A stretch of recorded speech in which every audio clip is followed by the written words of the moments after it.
Good morning. This is KELOLAND on the go with all you need to know in news and weather as you start your day. Rapid City Police are investigating a suspicious death in Memorial Park over the weekend. Authorities were called to the park for an unresponsive man Sunday morning. Police arriving on scene found him dead.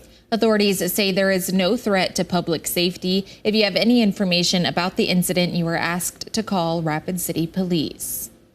First responders from multiple Grant County agencies were called in to help battle a fire southeast of Millbank earlier this month. Officials say it happened on January 17th at a farm on 481st Avenue. Firefighters arriving on scene found a building engulfed in flames. Crews were able to contain the fire to the building. No injuries were reported. Officials say the building was formerly a schoolhouse for Albin Township. One man is dead after a crash northeast of Toronto, South Dakota over the weekend. The South Dakota Department of Public Safety says it happened just before midnight on Saturday.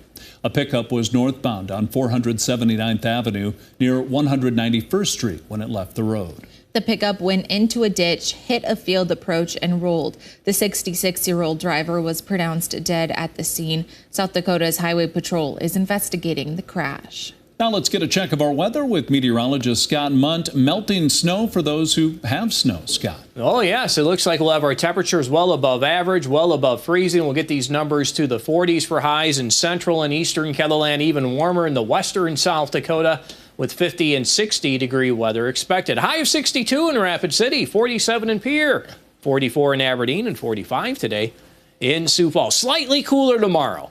That will be found across eastern KELOLAND. Still think we'll have highs in the 50s and 60s across the west, as temperatures will remain above average as we go through the week. I'll have more details on your forecast coming up. Thank you, Scott. The South Dakota Department of Corrections will share workforce data and other department goals to lawmakers on the Joint Committee on Appropriations this morning. DOC will start its presentation at 9 a.m. You can listen along through the legislator's website and view the DOC's annual report that we've attached with this story right here on KELOLAND.com. According to the DOC presentation, some of the goals include decreasing staff turnover by 10% and establishing a family reunification program. You can read the full report from KELOLAND digital reporter Eric Mayer online right here at KELOLAND.com. It's the end of an era for the USD swimming and diving team as athletes begin to say goodbye to the pool inside the Dakota Dome. The Coyotes hosted their last meet in the Dakota Dome pool just over a week ago and have a few more practices left in it for the season. The pool has been home to many student athletes since 1979, but next year they'll move into a new home on campus. Why move into a new pool? Why not, right? I think that's more the important question, why not? President Gestring here has a great vision of, I think, what she wants campus to look like and a vision for our student body, our athletic department, our community. The new pool will be at the Wellness Center on campus with hopes of it being opened in the fall.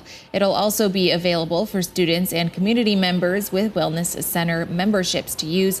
To learn more about the expansion, follow the link under this story right here on our website. Kelly Preheim has always had a love for nature and birds, so much so she incorporates birds into her classroom at Armour Elementary School. In 2022, she and 50 other educators through National Geographic took an expedition trip to the Galapagos Islands.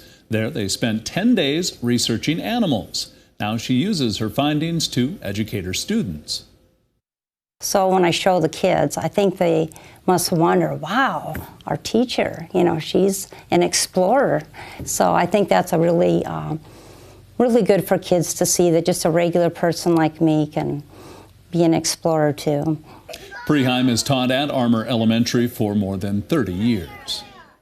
Well, that's a look at some of our top stories. Now let's get one last look at your weather with meteorologist Scott Munt. Scott? All right, good morning, everybody. Another warm day today. In fact, today may end up being the warmest day out of the month. so far, which means obviously the warmest day of the year for many of us.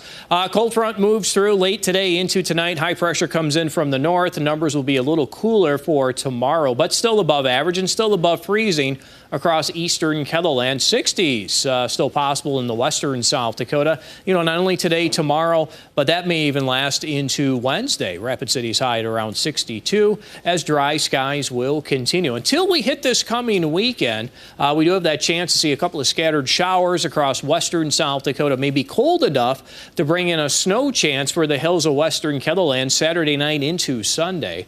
Otherwise, with our above average temperatures, we're keeping the snow away for the next week and a half, aside for the hills of western South Dakota. Here's that forecast for today. Temperatures will reach the 40s, 50s, and 60s.